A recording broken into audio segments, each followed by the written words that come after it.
NDA ప్రభుత్వం స్థాపించి 100 రోజులు పూర్తి చేసుకున్న సందర్భంగా వేదిక పైన ఆసీనులై ఉన్న అనుభవజ్ఞులు, అపరిమితమైన మేధా సంపత్తు, నాయకత్వపు లక్షణాలు పుణికిపుచ్చుకున్న కలిసిన తెలుగుదేశం పార్టీ జాతీయ అధ్యక్షులు, 4సారి ముఖ్యమంత్రిగా ప్రమాణ స్వీకారం చేసిన శ్రీ నారా చంద్రబాబు నాయుడు గారికి నా హృదయపూర్వక నమస్కారం. భారతీయ జనతా పార్టీ అధ్యక్షురాలుగా చాలా సమర్థవంతంగా అలయన్స్ని ముందుకు తీసుకెళ్ళి విజయానికి కీలక పాత్ర వహించిన శ్రీమతి మేడం పురంధేశ్వరి గారికి, తెలుగుదేశం అధ్యక్షులు, రాష్ట్ర అధ్యక్షులు శ్రీ పల్లా శ్రీనివాస్, అత్యధిక మెజారిటీతో గెలిచిన శ్రీ పల్లా శ్రీనివాస్ గారికి నా హృదయపూర్వక నమస్కారం. అందరూ చెప్పేవాళ్ళు స్టేట్లో ఎక్కువ మెజారిటీ నీకు వస్తుంటే నేను వినేవాడిని, కానీ నాకు అర్థమైంది అంటే అది గెలుపు ఆయన వల్ల సాధ్యం. అందుకే మనస్ఫూర్తిగా ఆయనకి నా కంగ్రాచులేషన్స్ చెప్తాను. గెలుపు మెజారిటీ ఎవరిదని కాదు, కానీ సరైన వ్యక్తికి సరైన గెలుపు వచ్చినప్పుడు అది ఎంత ఆనందంగా ఉంటుందో నాకు పల్లా శ్రీనివాస్ గారిని చూస్తే అనిపిస్తుంది. ఆయన గెలుపు నాకు నిజంగా చాలా ఆనందాన్ని ఇచ్చింది, అంత భారీ మెజారిటీ. ఈ 100 రోజులు పూర్తి చేసుకున్నామంటే ఇది ఒక సరిగ్గా మీరు నన్ను చంద్రబాబు గారిని, గౌరవ ముఖ్యమంత్రి చంద్రబాబు గారిని ఆ రోజున ఆయన ప్రతిపక్ష నాయకులుగా ఉన్నప్పుడు ఆయన్ని ఇబ్బంది పెట్టి రాజమండ్రిలో పెట్టినప్పుడు, ఇక్కడ మన విజయవాడలో ఉన్నప్పుడు ఆయనకి మద్దతుగా నేను వస్తే ఆ రోజున నన్ను ఆపితే నేను ఆ రోజున ఒకటే మాట చెప్పాను అందరికీ, అప్పుడున్న అధికారులందరికీ, సరిగ్గా మీకు 6 నెలల్లో ప్రభుత్వం మారిపోతుంది, మీరు వెయిట్ చేయండి. అది అహంకారంతో గర్వంతో చెప్పలేదు, చాలా విసిగిపోయాం. మన విజయం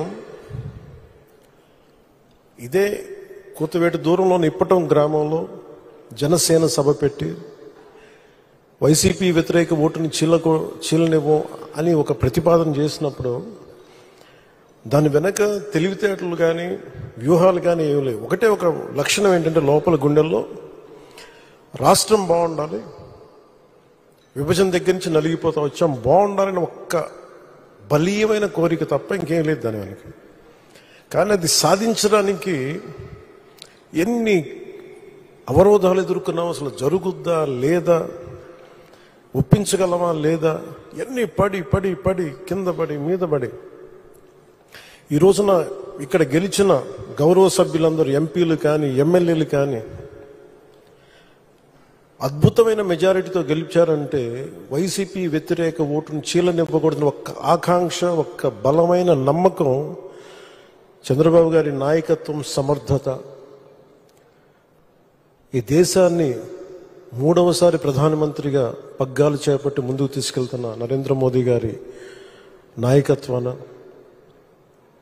పురంధేశ్వరి ఆయన దిశానిర్దేశంతో, గారి నాయకత్వంతో తెలుగుదేశం నాయకులని చాలాసార్లు చెప్పాను, వాళ్ళందరి సమిష్టి కృషితోటి ఒక అద్భుతమైన విజయాన్ని సాధించాం. నాకు చాలాసార్లు అనిపించేది, ప్రతిసారి ఏం చెప్పాను, రోడ్ల మీదకి వెళ్తున్నప్పుడు మీరు గెలవరండి, ఇప్పుడున్న వైసీపీ గెలుస్తుంది, మీరు గెలవరు. ప్రతిరోజు బయట వాళ్ళు ఎవరు చెప్పేవాళ్ళు, మనతో పాటు పక్కన ఉండేవాళ్ళు చెప్పేవాళ్ళు మాట. అసలు నమ్మకం ఉన్నది ఎవరికి అంటే, అసలు చెక్కు చెదరని గెలుస్తున్నాం, కొడుతున్నాం, నెగిటివ్ థాటే ఉండకూడదు, 170కి 160 కొట్టాలన్న మొదటి రోజు నుంచి చెప్పింది శ్రీ నారా చంద్రబాబు నాయుడు గారు చెప్పారన్నమాట. మనం అనుకుంటున్నాం, చేస్తున్నాం, చాలా జాగ్రత్తగా ఉంటారు, వ్యూహాలు ఉంటాయి, అన్నీ ఉంటాయి. కానీ ఎక్కడా కూడా ఆయన దగ్గర నుంచి నేను నేర్చుకుంది కించిత్తు అధైర్యం లేదు, భయం లేదు ఆయన దగ్గర. అంటే ఆయనకున్న అపారమైన అనుభవం నేను ప్రత్యక్షంగా చూశాను. జాతీయ స్థాయిలో చూశాను, ఆయన రాజమండ్రిలో ఉన్నప్పుడు చూశాను. అసలు ఈయనకి నేను ఒకటే అనుకున్నాను లోపల కొంచెం, అంటే ఈయనకి ఏమి జరిగినా అసలు భయం అనేది ఏ క్వశ్చన్ లేదు ఈయనకి. అంటే ధైర్యం తప్ప.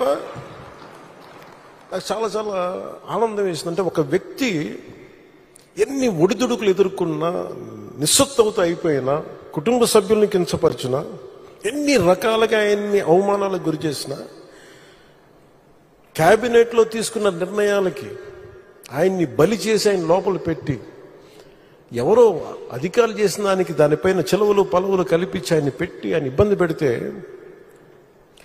ఆ రోజు నేను కలిసినప్పుడు అనిపించింది అసలు ఆయన గుండెల్లో చెక్కు చెదరలేదు ఆయనకి. ఆయన ఒకటే ఒక మాట అన్నారు, this is way of life, politics ఇది ఇట్లాగే ఉంటుంది, మనం భరిస్తాం ముందుకెళ్ళడం. నాకు అనిపించింది నేను ఆయన అలాంటి వ్యక్తి పక్కన ఉండి అడ్మినిస్ట్రేషన్ ఒకటి నేర్చుకోవడం, కష్ట సమయంలో అసలు ఎలా ఆయన్ని చూసి నేర్చుకోవాలి. ఒడిదుడుకులు, పొలిటికల్ ప్రాసెస్ ఒడిదుడుకులు ఉంటుంది. వ్యక్తిగతమైన దాడుల దగ్గర నుంచి కుటుంబ పరంగా అన్ని రకాలుగా. కానీ అట్లా తట్టుకొని అసలు ఎవరన్నా ఊహించలేం కదా. ఒక 53 రోజులు ఆయన్ని పెట్టి అలా ఉంచితే, నన్ను షూటింగ్లు చేయమంటే నేను చేయలేకపోయావాడిని. తప్పు సంకేతాలు వెళ్ళిపోతాయండి. నేను డేట్స్ ఇచ్చినా కూడా నేను ఆపేస్తాను ఆ రోజు. ఎందుకంటే ఆయన అంత సఫర్ అవుతా అని ఉంటే నేను బయటికి వెళ్ళి షూటింగ్ చేయడం కూడా నాకు ఇబ్బంది అనిపించేస్తుంది. నా ప్రొడ్యూసర్ చెప్పాను, 2 చేతులు క్షమించమని చెప్పాను ఆ రోజున. తప్పట్లేదు, నాకు రాష్ట్ర ప్రజల కోసం మారాలి ప్రభుత్వం, అందుకని చేస్తాను, దయచేసి మీరు అర్థం చేసుకోండి అని. అంత నేను చేయగలిగానంటే ఆయన తట్టుకున్న విధానం నన్ను కూడా ఎంతో కొంత ఒక చేయూతనిచ్చేలా చేసింది. నా స్వార్థం వల్ల వ్యక్తిగతంగా నేను ఎదిగిపోవాలి, నా కోరికల్లో రాష్ట్రం విభజన జరిగినప్పటి నుంచి ఈ రోజుకి మనం నలిగిపోతా ఉన్నాం. మనకి తెలంగాణలో మనం దాదాపు 3వ వంతున్నాం అభివృద్ధిలో. సంతోషం, మన తోటి తెలుగు రాష్ట్రం ఆనందం. మనం పోటీ పడాలి, ఎదగాలి అంటే అనుభవం, పొలిటికల్ ప్రాసెస్లో అనుభవం ఒకటి చాలా చాలా కీలకమైనది. తెలివితేటలు ఉండొచ్చు, అన్నిటికంటే కూడా అందరినీ సమన్వయపరిచి, అందరినీ ఆకట్టుకోగలిగి, అందరినీ ఒక దారిని పెట్టగలిగి, కొంత మెత్తదనంతో మందలిస్తూ, కొన్నిసార్లు గట్టిగా చెప్తూ, అలాంటి నాయకుడు వెంట ఆయన నాయకత్వంలో మేమందరం పనిచేయటం నాతో సహా చాలా చాలా నాకు ఆనందంగా ఉంటుంది. ఇలాంటి గడ్డు పరిస్థితుల్లో డబ్బు లేదు మనకి. రాగానే ఛార్జ్ తీసుకోగానే ఇవన్నీ ప్రోటోకాల్స్ ఉంటాయి, కానీ లోపల ప్రోటోకాల్స్ తగ్గ డబ్బులు లేవు లోపల.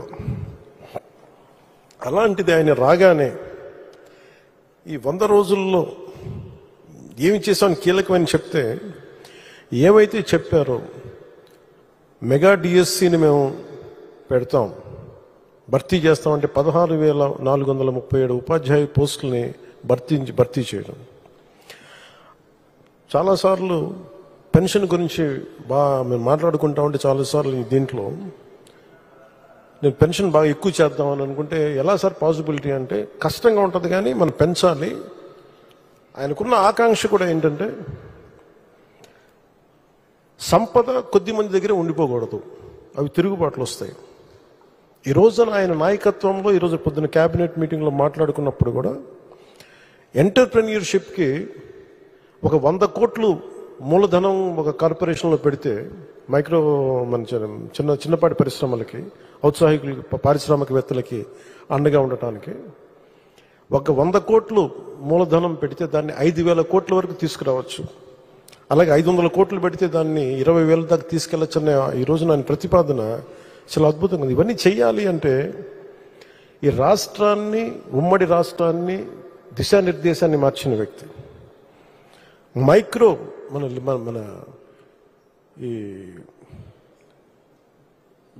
విపరీతం బలమైన సంస్కరణలు తీసుకొచ్చిన వ్యక్తి, SEZs ద్వారా కానీ, అభివృద్ధి కానీ, అలాగే మన ఇజ్రాయలీకి సంబంధించి ఈ మైక్రో ఇరిగేషన్